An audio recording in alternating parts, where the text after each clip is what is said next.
Cześć serdecznie, witam Was kochani. Janusz Dąbrowski, kanał Barwy Zdrowia na YouTube oczywiście. I dzisiaj będzie temat dość kontrowersyjny, przynajmniej z mojego punktu widzenia. A dlaczego, to zaraz się o tym przekonacie. Natomiast na początek dwie rzeczy. Jedna rzecz to ta naklejka tutaj 4000 subów. Niedługo dla Was niespodzianka, surprise. Śledźcie w związku z tym mój kanał, bo za kilka dni, no mam nadzieję, że w przeciągu tygodnia się wyrobię z pewnymi rzeczami i chciałbym po prostu zrobić pewną niespodziankę. Jaka to będzie? No to nie mogę powiedzieć, bo to nie będzie niespodzianka. Druga rzecz to oczywiście typówka.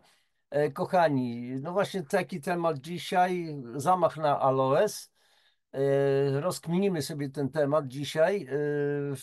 Coś poczytamy, coś przedstawimy. Zostańcie, dlatego że zaprezentuję w drugiej części. No, pierwsza część myślę, że zajmie może z 10 minut, a w drugiej części przedstawię Wam w ogóle wiadomości na temat aloesu. Na bazie jednej z moich po prostu prezentacji, specjalnie przygotowanej, więc bo świeżynka zupełna, nagle otrzymuję informację, MedOned publikuje 1 listopada 2025 roku, że będzie zakazany między innymi aloes, a przynajmniej pewne formy. I teraz w związku z tym temat jest bardzo ważny, dlatego że wielu z Was na pewno, przynajmniej ci, którzy korzystali z suplementów, między innymi korzystali z żeli aloesowych do picia. Ja tutaj przed sobą mam takie akurat dwa żele, z których ja po prostu korzystam i tak dalej, od 12 lat. No i nagle okazuje się, że są badania, że aloes powoduje raka, a ja się, słuchajcie, już nasłuchałem tyle lat, że lekarze zabraniają kobietom w ciąży pić aloesu, bo to może spowodować jakieś komplikacje, jakieś to, jakieś siamto wamto. Znam masę dziewczyn, które piją, które piły w ciąży będąc aloes, żel aloesowy, bardzo wysokiej jakości i wprost przeciwnie. I to świetnie działało i na zdrowie przyszłej mamy, jak i na zdrowie przyszłego jej po prostu potomka. Więc jaka jest prawda, gdzie jest prawda i tak dalej, i tak dalej. O tym będziemy mówić. Natomiast od razu proszę Was o lajki, o subskrypcję. Tych, którzy jeszcze nie zasubskrybowali kanału, proszę Was o dzielenie się, zwłaszcza szczególnie tym tematem, a zwłaszcza ci, którzy zajmują się suplementacją, którzy prowadzą różne programy, gdzie żel aloesowy do picia jest stosowany i tak dalej. Tak przy okazji, słuchajcie, żeby się nie dać złapać w pułapkę, to no, ja też oferuję, dlatego że od 12 lat prowadzę, propaguję taką specjalną kurację opracowaną przez lekarzy, czeskich lekarzy, i w związku z tym w ramach tej całej kuracji wspomagającej, metabolicznej kuracji jest żel aloesowy bardzo wysokiej jakości, rewelacyjny, zresztą bardzo smaczny do picia. Zresztą tych żeli jest kilka rodzajów. I teraz o co chodzi? Chodzi o to, że czasami ludzie mówią, ale to jest takie drogie. No, nie może być to jakieś najtańsze. No, w tej chwili taki litr kosztuje chyba około 130 paru złotych w cenach, powiedzmy, których ja mogę udostępnić i tak dalej, ale można to jeszcze taniej ewentualnie zdobyć, to mniejsza z tym. Działa rewelacyjnie. Ja piję w każdym razie od 12 lat, a później Wam coś zademonstruję. I to duże ilości piję. Pije moja mama, mój syn, wiele innych osób, moich znajomych, którym to poleciłem.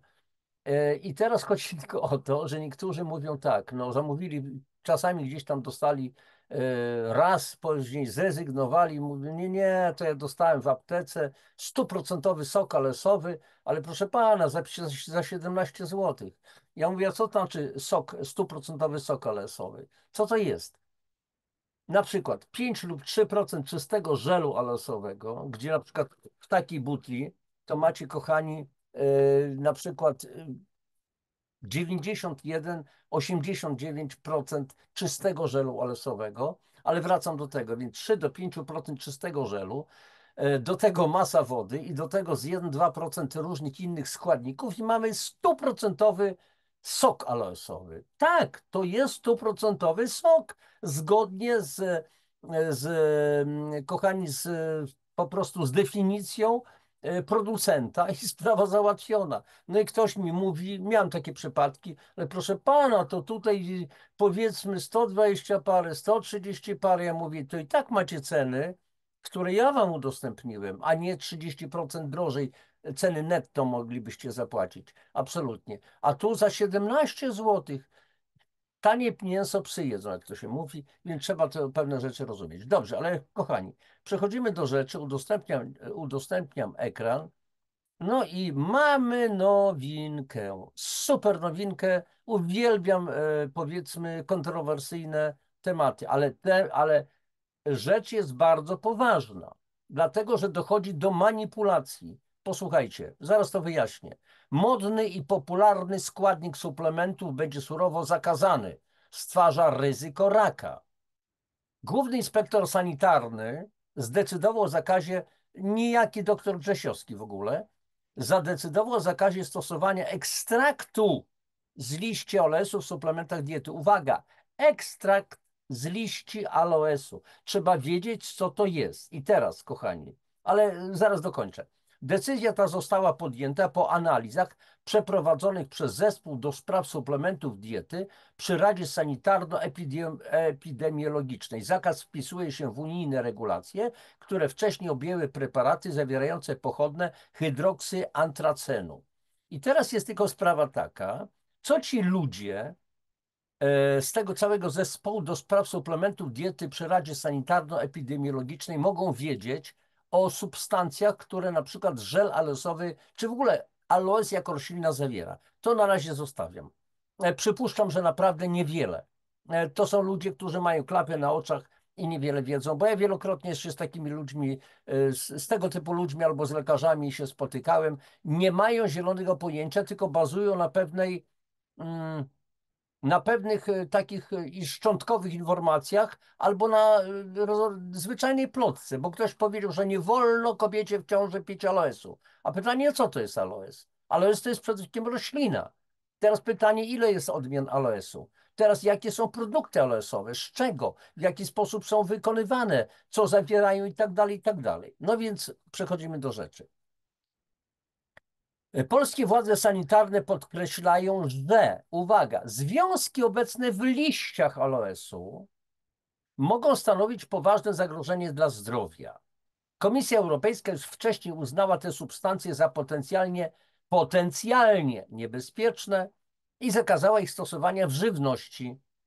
Eksperci GIS wyjaśnili, że nie można określić bezpiecznego poziomu dziennego spożycia pochodnych hydroksyantracenu, dlatego zdecydowano o ich całkowitym zakazie w produktach spożywczych. Co dokładnie objęto zakazem? Ekstrakt z liści. To jest bardzo ważne określenie. W drugiej części, gdzie ja przedstawię Wam prezentację na temat aloesu, będę o tym mówił dokładnie. Ekstrakt z liści aloesu był szeroko dotąd stosowany, wykorzystywany w produkcji soków, żeli oraz suplementów diety. Od teraz nie może być już stosowany w żadnej formie w produktach spożywczych. GIS wskazał, że zakaz dotyczy preparatów z liści różnych gatunków aloe, które zawierają niebezpieczne pochodne hydroksyantracenu. Co dalej?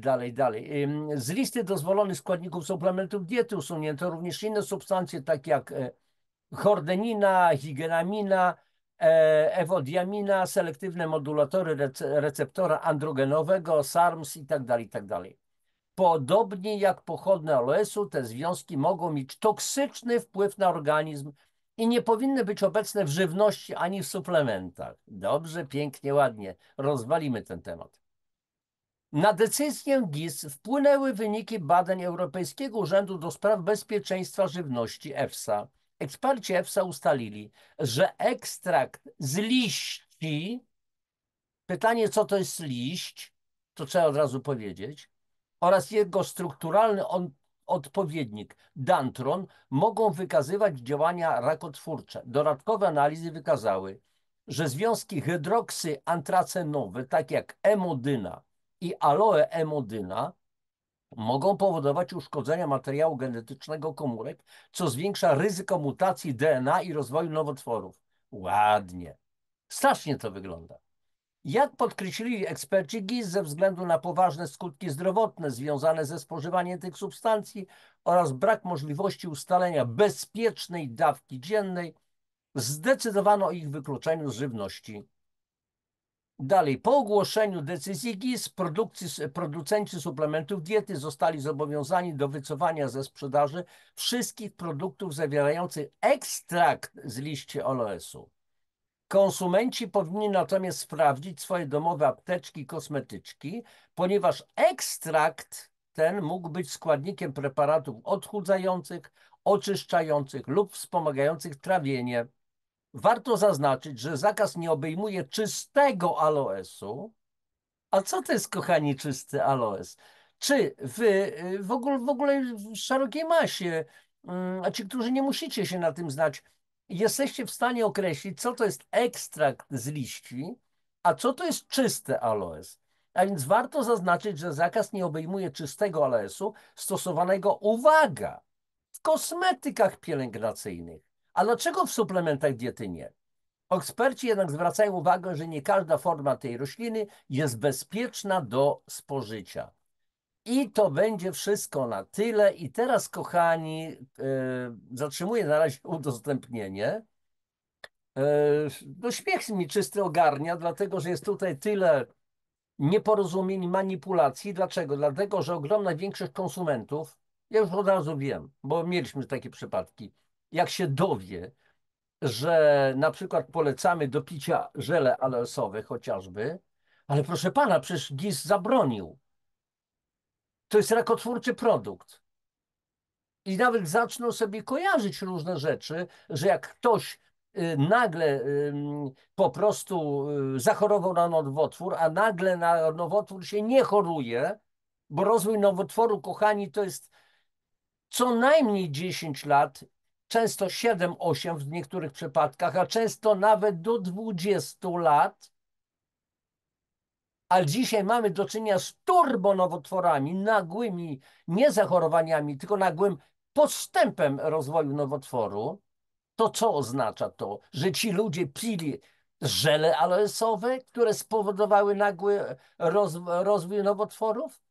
O innych rzeczach to się nie wspomina. Dlaczego Główny Inspektorat Sanitarny kraju nie zakazuje picia alkoholu, który niszczy trzustkę i to powoduje nowotwory trzustki? Niedawno audycję robił na ten temat dr Marek Skoczyla, z którym mówił: alkohol zabija ci trzustkę, powoduje raka trzustki. Dlaczego nie mówi się o tym, że cukier zabija i jest proonkogenny? Dlaczego?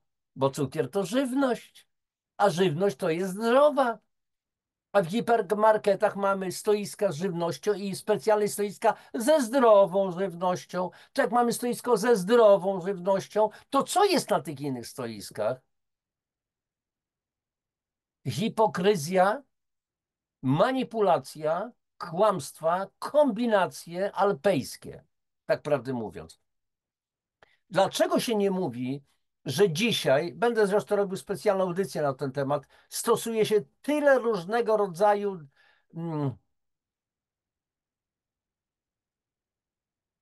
jakby to powiedzieć, dodatków do żywności, barwniki, konserwanty, spulchniacze, polepszacze smaku i zapachu i tak, pestycydy, na przykład glifosat. Ministerstwo Rolnictwa określiło, zrobi audycję na ten temat specjalną, że glifosat nie jest niebezpieczny w ogóle. A czym się podsusza zboża przed zbiorem? Robi się tak zwaną desykację, czyli opryskuje się na przykład rzepak, pszenicę można opryskiwać i tak dalej, z herbicydami, Roundupem, że to działa na chwasty i momentalnie jednocześnie powoduje na przykład przyspieszone zasychanie roślin. I w związku z tym mamy bardziej suche ziarno, a za suche ziarno i mniej wilgoci w ziarnie, to się płaci rolnikom więcej. Oprócz tego robi się szybkie kombajnowanie, czyli zbiór kombajnem. A kiedyś snopy znaczy zboże dojrzewały na polu, w kopkach to wszystko stało, w takich stogach po prostu. Później się zwoziło do sąsiada, do stodoły. Tam leżały w snopach to zboże, dosychało i dopiero później było ewentualnie mulczone tyle, ile było po prostu potrzeba i koniec, kropka. A dzisiaj ma być jednodniowy zbiór i sprawa załatwiona z 50, 60 czy 100 hektarów.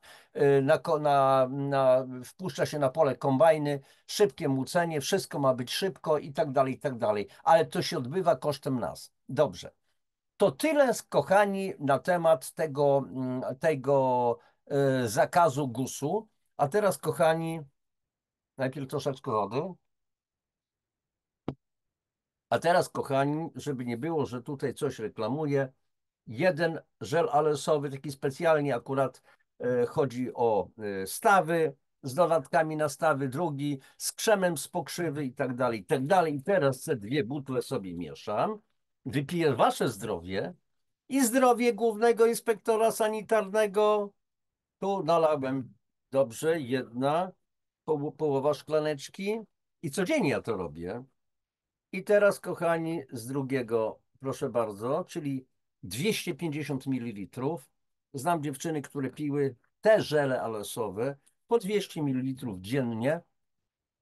Ich dzieciaki są odporne i nie tylko to. A więc, kochani, wasze zdrowie, oczywiście całego kubka teraz nie wypiję naraz. Będę pił to po troszkę w trakcie tej mojej audycji. Ale teraz już wypiję.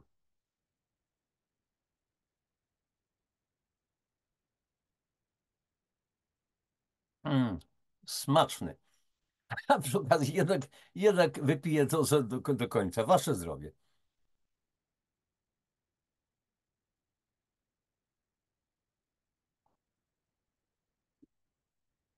Pychotka. No i dobrze. Teraz udostępnię znowu ekran i żeby była równowaga. Więc co na temat tego całego aloesu można po prostu powiedzieć?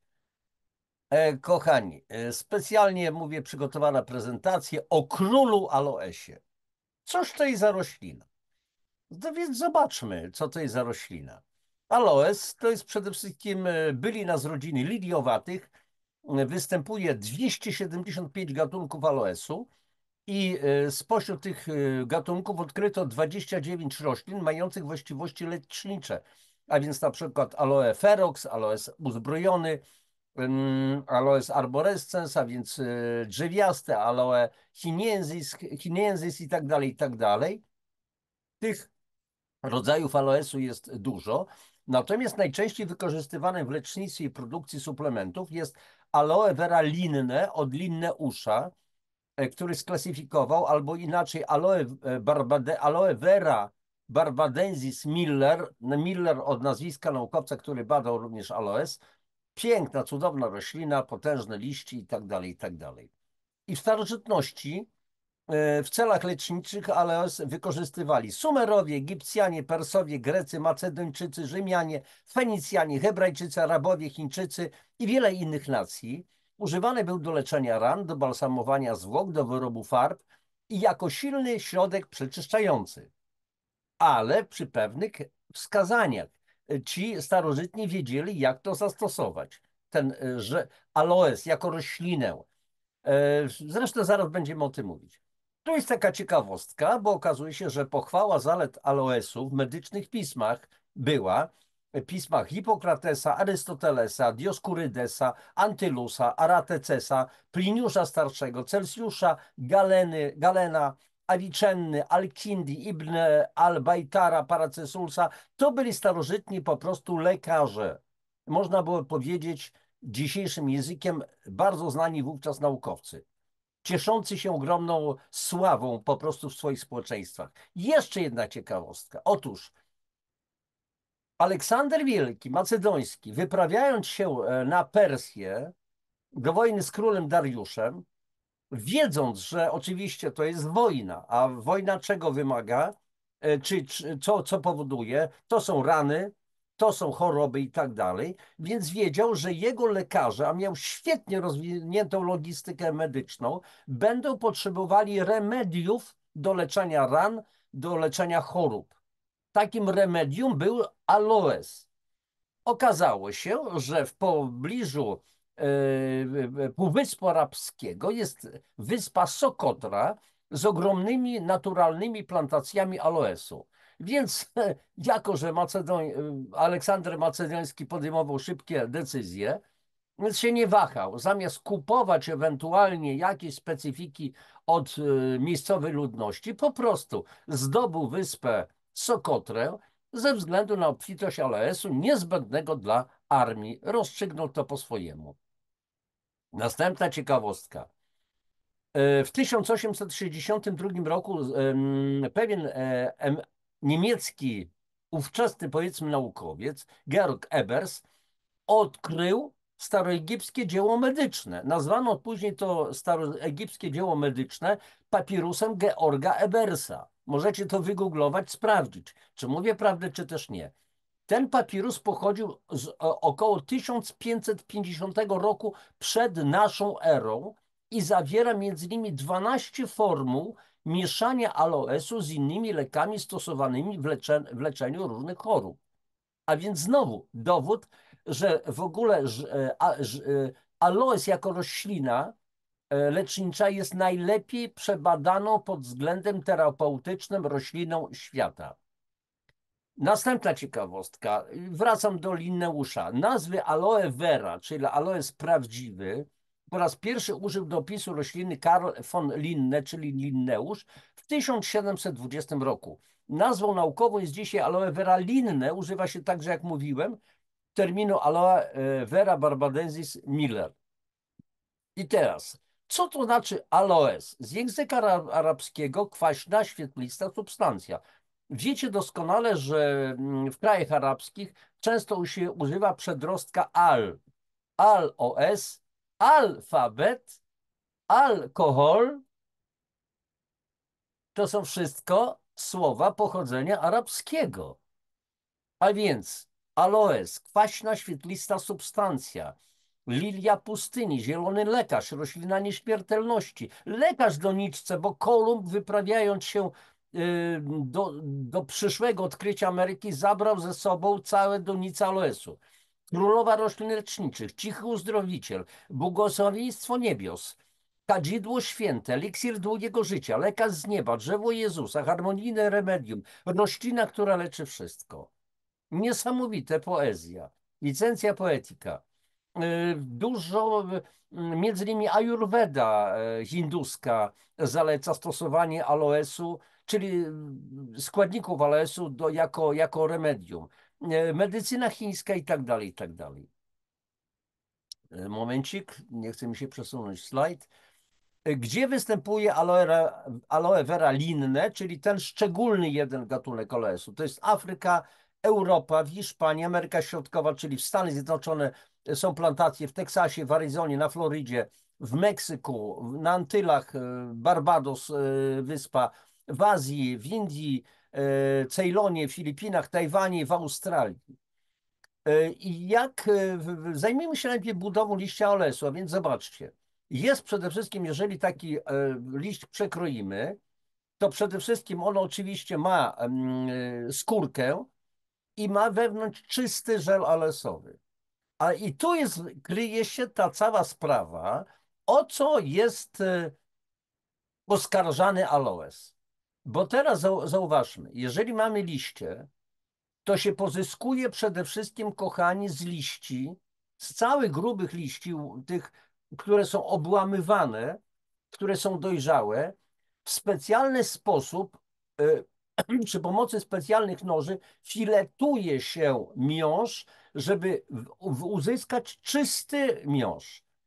W ten sposób ewentualnie niektóre procesy produkcyjne po prostu zachodzą. Czysty miąższ najważniejszy jest.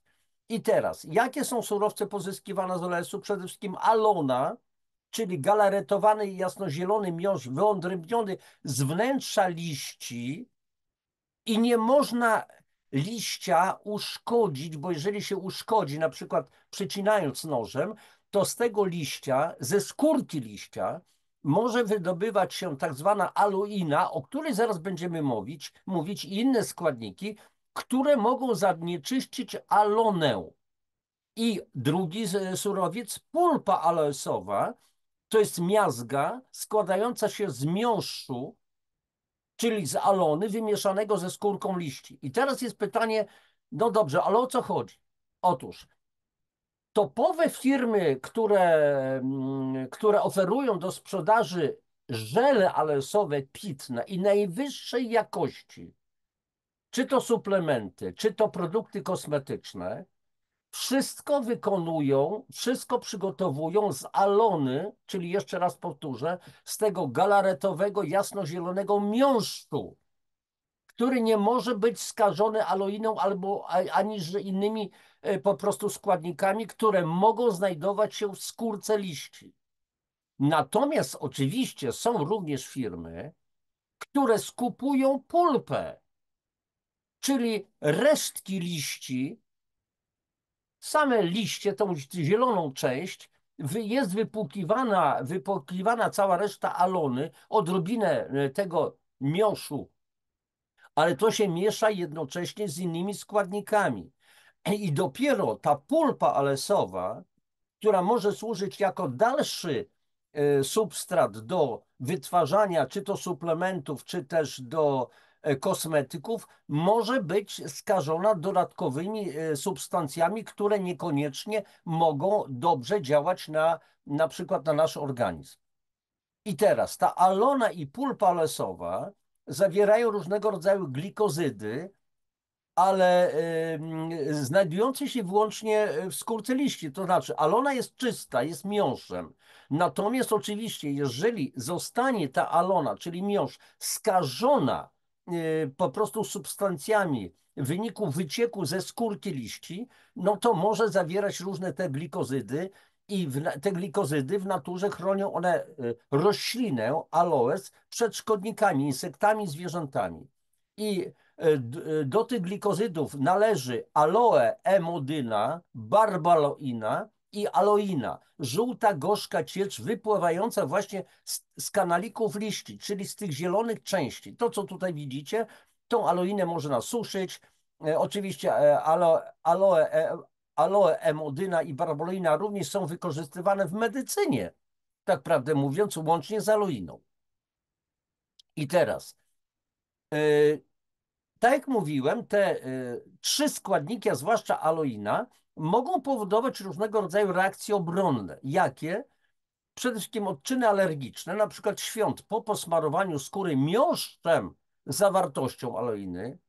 Może dojść do reakcji przeczyszczającej w wypadku spożycia miąższu aloesowego zawierającego sok ze skórki aloesu. Może czasami dojść do skurczów macicy, a więc kobiety w ciąży powinny unikać produktów zawierających aloes, mówi się, ale aloes, kochani, który zawiera aloinę. To jest najważniejsze. Żeby to było dobrze, żeby to dobrze wybrzmiało.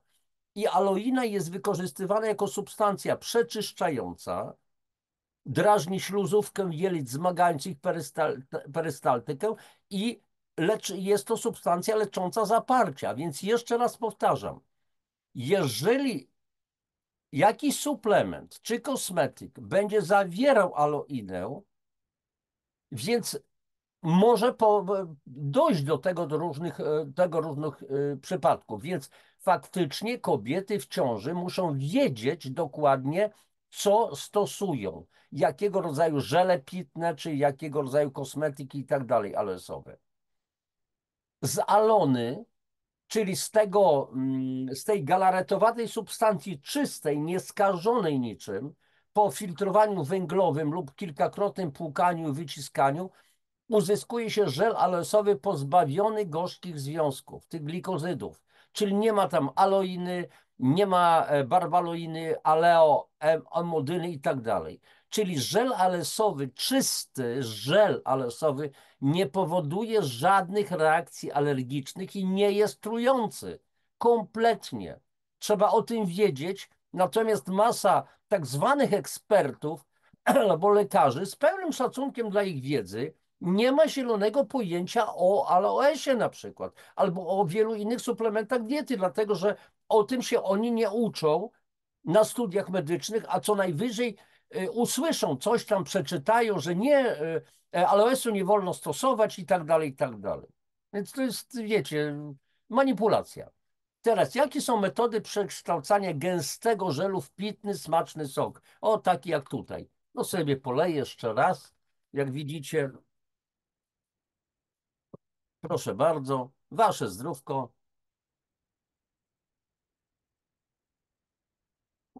smakowitości.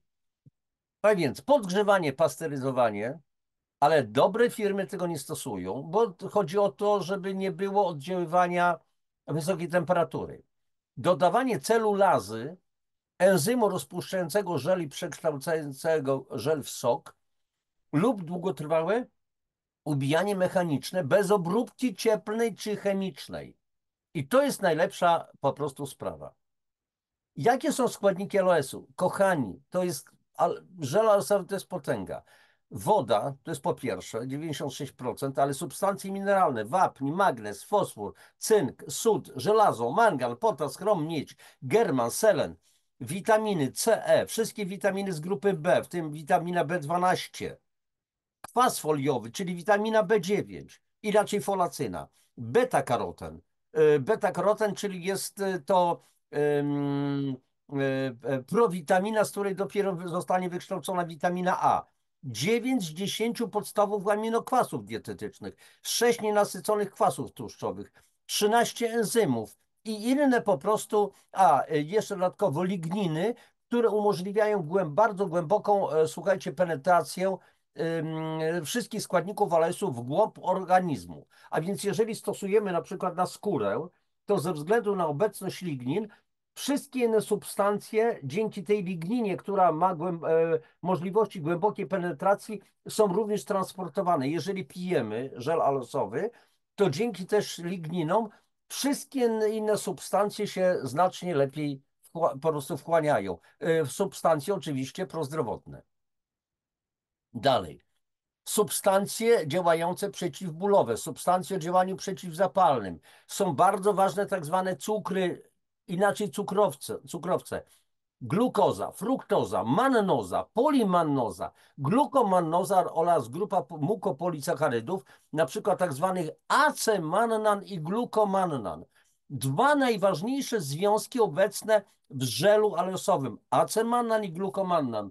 Nie wiem, czy ja tutaj mam pod ręką akurat książkę moją, Naturalne składniki w suplementach diety, gdzie bardzo dokładnie opisuję zarówno sam aloes, jak w oddzielnych rozdziałach opisuje, co to jest acemannan, jak działa, co zawiera i glukomannan. Dalej, aloes zawiera również substancje o działaniu przeciwbakteryjnym, na przykład kwasy cynamonowy, salicylowy, chryzofanowy, acemannan, emodynę, ja mówię o roślinie. Jedynie, a więc w kanalikach liści zawiera się ta aloe emodyna. Natomiast oczywiście w żelu aloesowym pitnym tych innych składników po prostu w rodzaju aloiny, jeszcze raz powtórzę, ale aloe emodyny i innych barbaloiny to żel pitny nie zawiera. Bardzo ważnym mukopolisacharydem, jak już mówiłem, jest acemannan. On jest wytwarzany w naszym ludzkim organizmie do momentu osiągnięcia dojrzałości płciowej. W późniejszym okresie powinien być uzupełniany wraz z pożywieniem, ale teraz pytanie, czy jest po prostu w tym pożywieniu jest ten acemannan, mukopolisacharyd, czyli jeden z rodzajów cukrowców. Zasadnicze działanie acemannanu to jest wzmacnianie układu odpornościowego. Jest on zaliczany do innych, do bardzo silnych immunostymulatorów aktywujących makrofagi. Makrofag, czyli wielki żarłok, i ten makrofagi niszczą bakterie i wirusy. Jakie jest zastosowanie aloesu w lecznictwie? Tu będzie kilka slajdów. Zwiększanie odporności organizmu, przywracanie równowagi kwasowo-zasadowej, usprawnianie pracy, likwidacja niedomagań układu pokarmowego, a więc usprawnianie pracy jelit, łagodzenie problemów trawiennych, przeciwdziałanie zaparciom, odbudowywanie mikroflory jelit, biegunki, chroniczne zapalenie jelit, wrzody układu pokarmowego, cukrzyca, hamowanie rozwoju HIV, tam jest czynnikiem aktywnym oczywiście acemanem, alergie, astma i tak dalej, i tak dalej.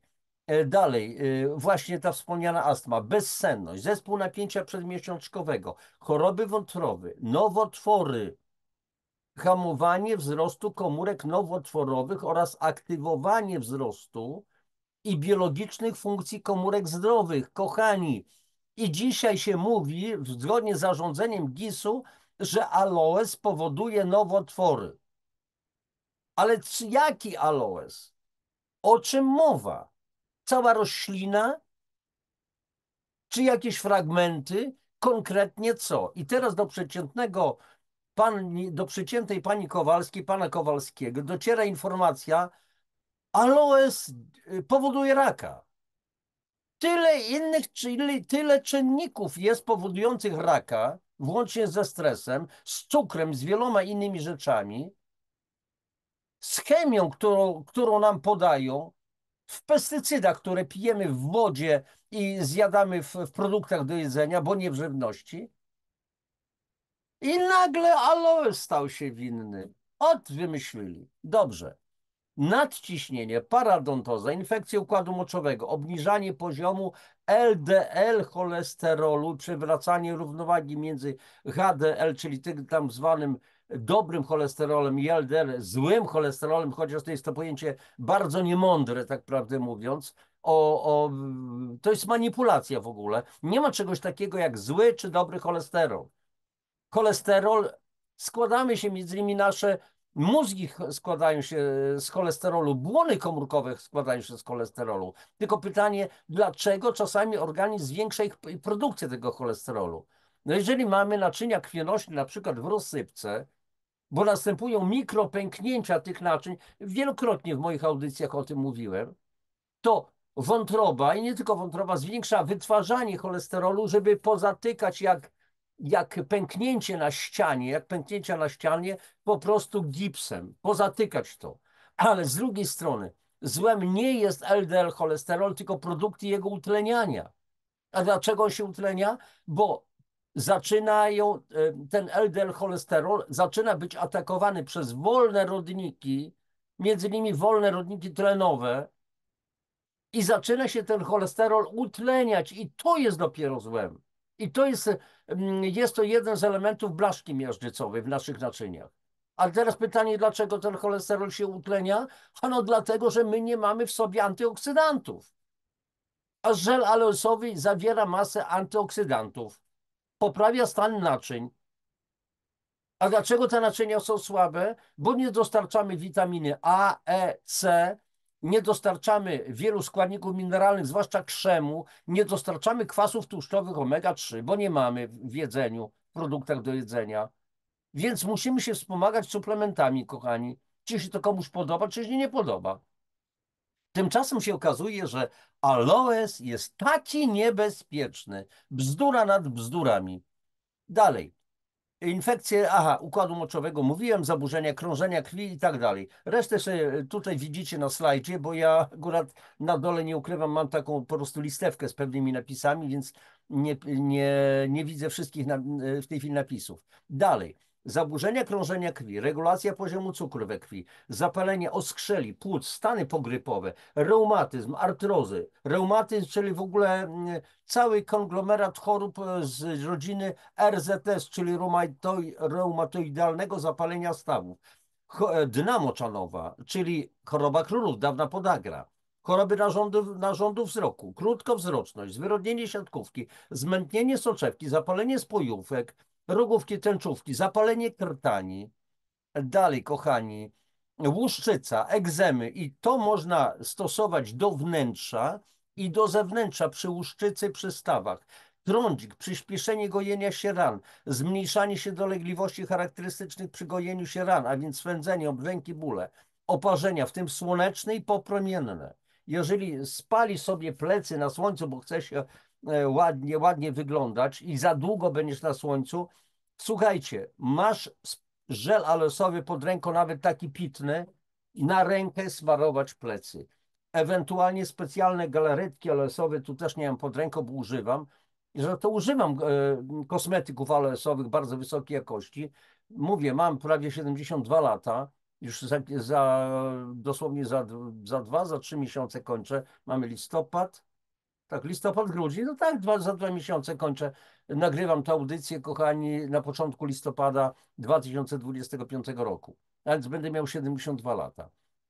Przyspieszenie gojenia się ran, zmniejszenie się dolegliwości charakterystycznych przy gojeniu się ran, a mówiłem o tym, przepraszam, odmrożenia, ochrona przed szkodliwym promieniowaniem jonizującym blizny, redukowanie, podrażnienia skóry, opuchlizny, ukąszenia owadów, stany zapalne skóry, stany zapalne dziąseł jamy ustnej, odparzenia okolic narządów płciowych odbytu, zapalenia pochwy. Znam taki przypadek, kochani, moja znajoma, która również zajmuje się tym, czym ja. Od wielu lat, znamy się od wielu lat.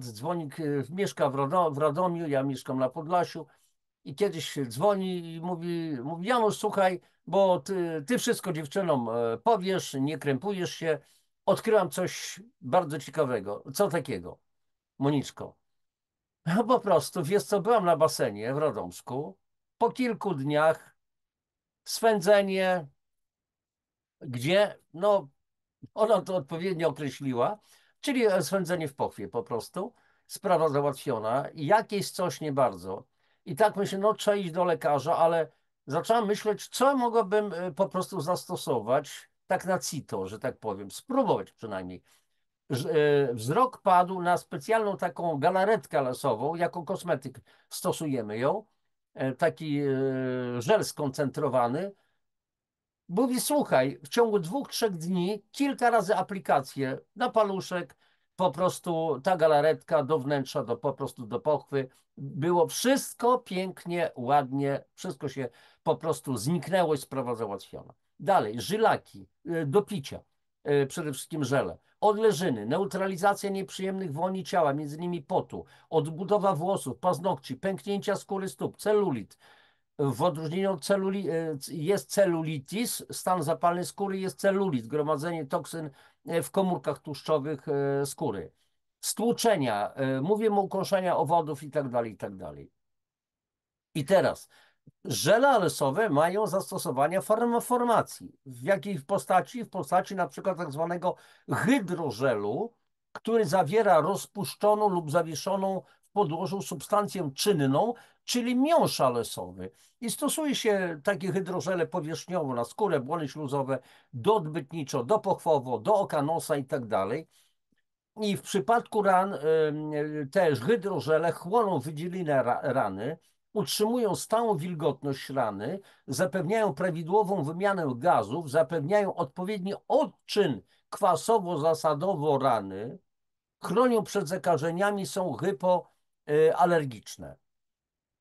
Co tu jeszcze? No tutaj akurat psoriazis, czyli łuszczyca, zaraz, łuszczyca, psoriazis, w tej chwili już nie pamiętam dokładnie, ale w każdym razie bardzo poważna choroba skóry, no i pokulacja losowej, z tym, że akurat to jest taki przykład, który wziąłem gdzieś tam z internetu, natomiast ja mam własne doświadczenia na wielu ludziach, którzy mieli na przykład właśnie łuszczycę, skóry albo łuszczycę stawów również i którzy korzystali z całej takiej specjalnej kuracji, takiego wspomagania metabolicznego organizmu, gdzie żele aloesowe są po prostu jednym z elementów tej całej po prostu kuracji. Tam jeszcze jest kolostrum, ewentualnie reishi, minerały specjalne i inne po prostu składniki.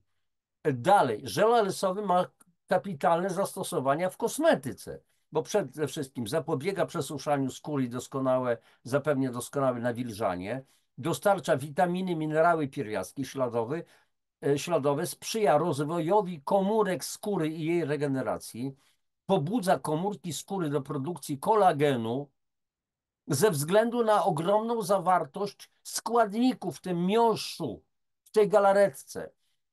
Chroni doskonale przed działaniem wolnych rodników, uelastycznia tkanki, przeciwdziała tworzeniu się zmarszczek, nadaje skórze jedwabistą miękkość. I szczególnie skuteczne jest połączenie aloe vera na przykład czy z mocznikiem, czy z wyciągami podarko, czy powiedz mi, różnego rodzaju innymi po prostu składnikami. Chondroityna, glukozamina, hydrolizat kolagen, hydrolizat tak, kolagenu i tak dalej, i tak dalej.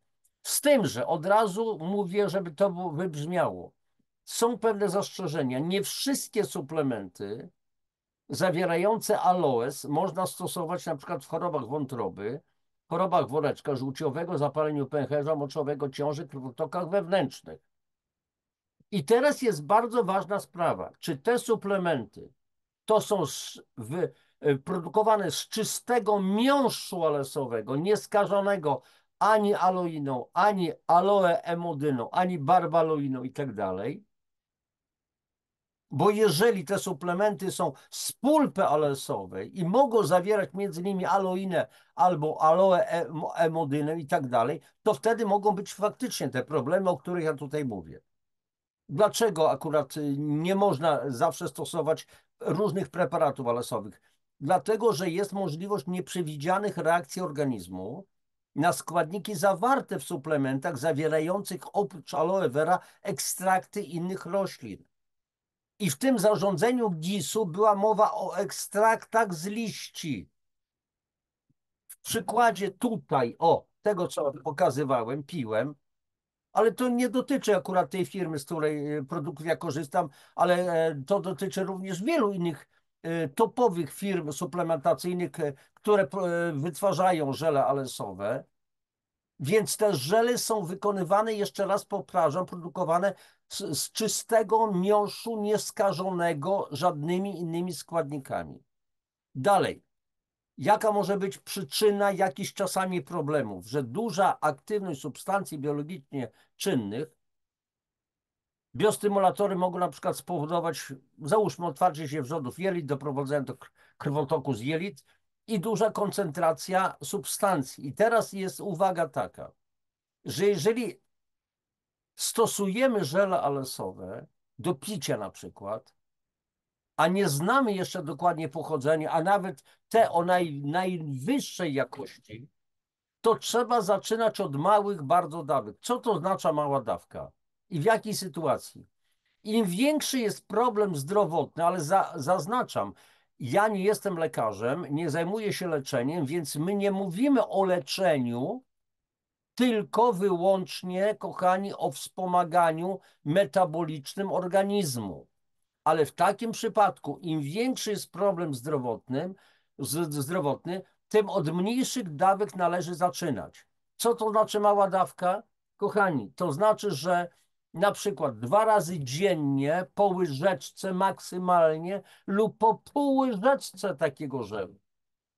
Jeżeli przez 3-4 dni nic się nie dzieje, zwiększamy dawkę. Z pół łyżeczki, z kilku kropli, dosłownie, na przykład przy astmie, to słuchajcie, 2-3 krople żelu aloesowego, kilka dni. Nic się nie dzieje, dodajemy kilka kropel. Po tygodniu po pół łyżeczki. Po następnym tygodniu łyżeczka. Po następnym tygodniu 2 razy po dużej łyżce na przykład. I zwiększamy. I dochodzimy do tego, że ja bez problemu mogę takie 2 kubki, czyli pół litra aloesu wypić dziennie, żadnego problemu. To jest kwestia tylko pieniędzy. Czy się ma już pieniądze, czy też nie. Ale to nie oznacza, że mamy, nie chcę was epatować, o tu 250 ml. Jeżeli dojdziecie 2 razy po 50 ml dziennie, ale po pewnym czasie, to już będzie bardzo dobrze. Będzie to wspaniale działało między innymi na wasz układ krwionośny. To jest najlepsze zabezpieczenie przed udarami, przed zawałami i tak dalej, bo to przeciwdziała tworzeniu się blaszki miażdżycowej. To uelastycznia naczynia krwionośne. To wzmacnia je, bo podaje naczyniom wszelkie składniki służące budowie tych naczyń i temu, żeby te naczynia były mocne. Te naczynia nie będą pękały. A więc takie są po prostu zalecenia. Teraz, jak dobierać sobie, słuchajcie, produkty aloesowe najwyższej jakości? Przede wszystkim dobrze byłoby, żeby produkt, który kupujecie, miał 2 najważniejsze certyfikaty. Certyfikat Międzynarodowej Rady Naukowej do spraw aloesu. O, mam tutaj, słuchajcie, między innymi taką moją publikację, jak to jest z tą suplementacją, dożywiać czy się nie dożywiać i czy to aby nie chemia. I w tej publikacji, między innymi, kochani, ja pokazuję różnego rodzaju certyfikaty, opisuję je. A więc na przykład właśnie certyfikat JASK, czyli Międzynarodowa Rada Naukowa do spraw aloesu, opisuje również certyfikat Instytut Fresenius, a więc jeżeli słuchajcie, takie produkty mają przynajmniej jeden z tych certyfikatów, między innymi certyfikat JASK, to już jest bardzo dobrze. A jeżeli dochodzi do tego jeszcze Instytut Fresenius, to jest kosmos, jeżeli chodzi o jakość. Ja już nie będę mówił, w jaki sposób na przykład inspektorzy Instytutu Fresenius badają na bieżąco wszystkie partie, na przykład wszystkich produktów, nie tylko aloesowych, które otrzymały na początku taki certyfikat. To jest niekończące się badania. Dalej. Smak. Czysty żeli sok mają lekki, cierpki smak, bardzo typowy dla aloe vera. Wielu z Was może nie wiedzieć, co to za smak. Ja piłem różne żele różnych firm, bardzo wysokiej jakości, ale niektóre, jak 12 lat temu dowiedziałem się, że tutaj na naszej kuracji metabolicznej będę musiał pić aloes, to byłem lekko przerażony, bo pamiętam, przerażał mnie smak i pozostałość tutaj gdzieś na końcu po prostu gardła, na końcu języka, ten no, niekoniecznie przyjemny dla mnie smak. Wiedziałem, że to są bardzo dobre jakościowo żele, ale po prostu z pewnej firmy były po prostu bardzo niesmaczne, bo to jest typówka. Natomiast tutaj te żele akurat, które w tej chwili mam do dyspozycji, jest przede wszystkim bardzo smaczne. Dzieciaki bardzo lubią pić. Więc ten smak i czysty żel potwierdza jakość, czystość produktu. Brak dodatków syntetycznych i konserwowanie naturalne, czyli przy użyciu składników, które są między innymi w aloesie, a nie dodaje się jakichś specjalnie po prostu konserwantów i tak dalej, i tak dalej. Więc przede wszystkim, w jaki sposób się wytwarza najwyższej jakości produkty zawierające aloe vera? Wyłącznie czysty ma być miąższ z liści aloe vera barbadensis Miller. Uprawa ma być bez użycia pestycydów oraz nawozów chemicznych. Teraz, jeżeli się obrywa liście, wykorzystuje się miąższ, zdejmuje się, to liście muszą być pokrojone i przetworzone na nawóz, który się znowu wprowadza na te plantacje, a nie odsprzedaje się jakimś innym firemkom, które wypłukują resztę tego żelu i sprzedają produkty aloesowe we własnym zakresie. Nie. Dalej. Ma być ścisła kontrola jakości wszystkich etapów przetwarzania roślin. Ma być łagodny proces produkcji. Ma być surowa kontrola surowców, partii produktów. Ma być kontrola minimalnego stężenia kluczowych składników. To się robi metodą tak zwanej spektrometrii rezonansu jądrowego. Mają być cotygodniowe mikrobiologiczne badania kontrolne i coroczna kontrola badania plantacji i przetwórni. Plantacji między innymi, czy jest nawożenie syntetyczne, bo nie może być, czy są stosowane na przykład pestycydy, przepraszam bardzo, bo nie mogą być, nie może to być i tak dalej, i tak dalej. Kochani, miliony ludzi na całym świecie korzystają z leczniczej mocy produktów aloe vera. Więc namawiamy Was do tego. Korzystajcie, tylko najpierw sprawdźcie jakość. Sprawdźcie jakość. Ja w tej chwili wśród moich znajomych mam sporo ludzi, którzy na przykład zamawiają sobie w takim pakiecie co miesiąc 3 litry żelu aloesowego dla siebie, dla całej rodziny. No 3 razy 1000 ml, 3000 ml, czyli przykładowo 100 ml dziennie mamy do dyspozycji kapitalnego w ogóle produktu, kapitalnej odżywki, czyli 2 razy na przykład po 50 ml i sprawa załatwiona. Ja wypijam dziennie, no tyle, ile wam pokazywałem, mniej więcej po 200 ml żelu olesowego. Od 12 lat, tak prawdę mówiąc. No i co jeszcze? Co jeszcze mógłbym tutaj powiedzieć? W zasadzie chyba to wszystko. A więc słuchajcie, bądźcie odporni na różnego rodzaju mm, komunikaty. Główny inspektor sanitarny kraju zabronił to, tamto, siamto. Chwała inspektoratowi, że broni nas. Tylko jakoś ten główny inspektorat sanitarny kraju nie bronił nas przed szczypawkami, przed wieloma, przed wtykaniem tych, no, patyków do nosa, tych, które sięgały bardzo głęboko, kilkanaście centymetrów. Tego nie bronił. Nie broni nas przed żadnymi innymi rzeczami. Nie broni przed wszechobecnym cukrem, przed wszechobecnym alkoholem, przed papierosami i tak dalej, i tak dalej. Tu nie broni. Nie ma zakazu stosowania. A tu i tu codziennie coś jemy. Coś, zobaczcie, co się dzieje z mięsem. Z kilograma mięsa wytwórnie potrafią zrobić kilo 50, kilo 80, a nawet 2 kilogramy lub czasami więcej tej masy. Robi się naszczykiwania i nie tylko, kochani, mięsa bez kości, ale również mięso z kością się robi naszczyki. Naszczykuje się po prostu fosforanami, które chłoną wodę i to mięso idzie do sprzedaży i wówczas więcej waży po prostu. Gdzie kupujemy dzisiaj dobre mięso? Są tak zwane duże boczki. Widzieliście kiedykolwiek taki boczek? W sklepach można dostać. Co on zawiera? Nie ma takich świnek, które boczki produkują. Tym bardziej, że hodowane są świnki, które mają małą masę, że tak powiem, tej słoninki, więc boczki same są cienkie, no ile, maksymalnie 3 centymetry. Jak pójdą na szczyki, no to ten boczek może być po prostu gruby. Tak samo na przykład ze schabem chociażby.